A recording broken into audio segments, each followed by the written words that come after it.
Hello, my name is Steve Premo. I'm with the Mille Lacs Band of Ojibwe, enrolled Mille Lacs Band member, and I'm here today to show you what I did, how I created jingles as a child. I didn't invent the jingles, of course, but it goes along with a story originated from the Mille Lacs Band.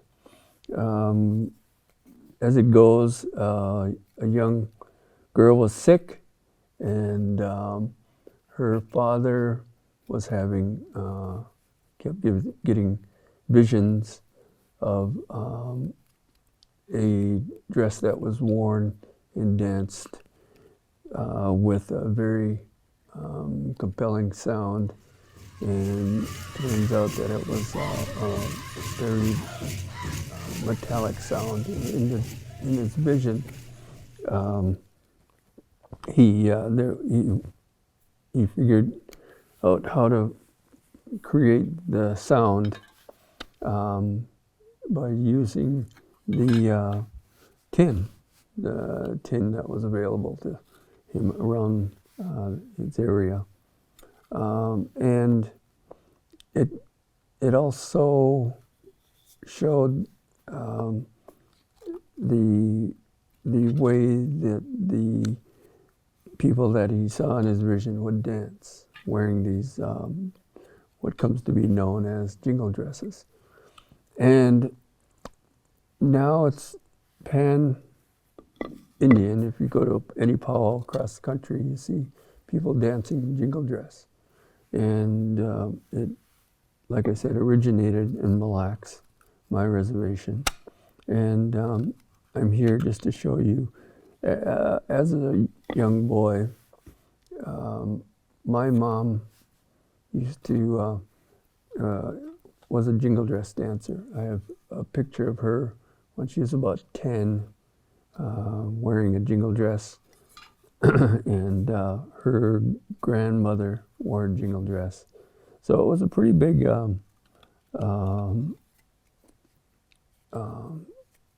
thing to dance at the ceremony wearing your jingle dresses. But as a family venture, we used to all pitch in and help create the jingle dresses. I and my brothers would do the cones that made the sound. My mother would sew the dresses, and we would put our tasks to work and create the jingle dress. One of the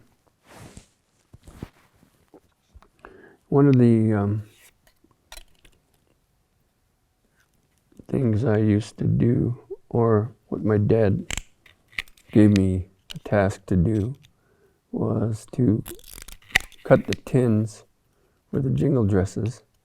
Right here I'm using a tin snip that was available during the time of the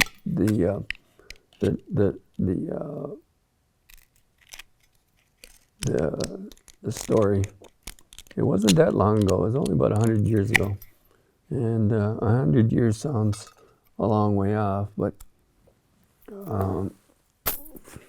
well, it was around 1920, 1918, something like that, which seems a long way off, but there were people like your great-grandmother would have been around at the time.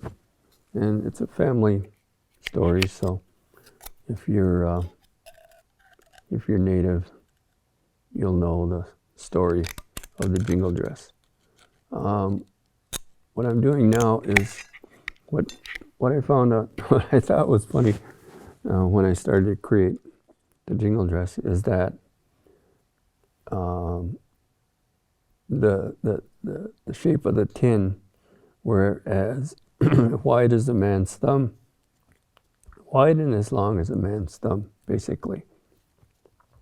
So I thought it pretty funny when when I would hear The rule of thumb being used for other examples. The rule of thumb, but in this instance, I thought it was pretty apropos.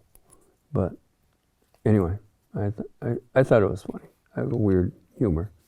Anyway, one day my dad came in and he had a stump, and what he did, he put a couple notches in the stump, and with a rasp, with a rat tail file or a rasp, and he began to cut the tin. And people usually equate the Jingles to Copenhagen snuff can covers, but generally you could use just about any tin that was available to you at the time. There's Jingles made of Iron Hammer, baking soda, baking powder cans. They're made out of tobacco cans. Anything that was pretty much tin that was laying around, you could utilize for making jingles. What I did here was I wrapped a tin around the stick. That was what my dad showed me what to use, and today that's what I use. I haven't made jingles in a very long time, but I thought it'd be interesting to show. I told my son Seth that this was my PS4 back in the day. This is what I did for fun, which at the time was fun, I guess, but it was time consuming. A big pile of tin and a stump and a stick and a upholstery hammer, and you're having a fun day. So it was necessary. The family got together and made the dresses. Us boys would make the jingles, and Mom would sew the dresses together, or the dress together. It's a family venture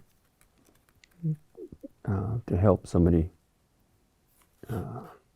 heal. That's where the idea came from, the jingle dress, to be known as a healing dress because of the little girl that at the end of the listening to the dresses, that the sound that the dresses made, she got up and started dancing with the women that were wearing the dresses. So, but now you can see, being originated in Mille Lacs and spreading to the Dakota and going into Canada,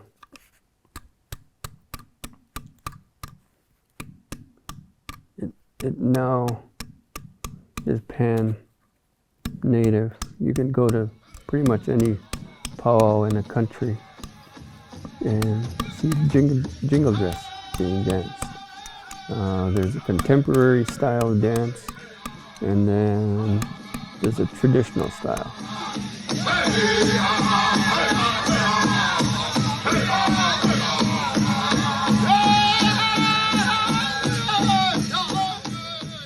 But there are some pretty fantastic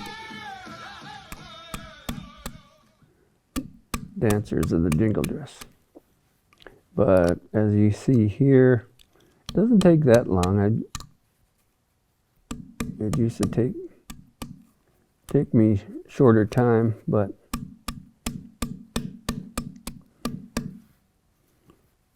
my hands are getting old. I'm getting old. I don't have my youth, my jingle making youth. But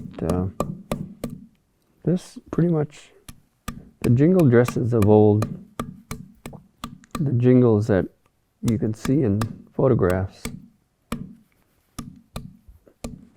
were more cylindrical than the present day Jingles. But this pretty much is the way I made Jingles back in my day from my mom. That size. But the present day Jingles are a bit different. They take up a lot more space. So I guess I don't know. I guess that's the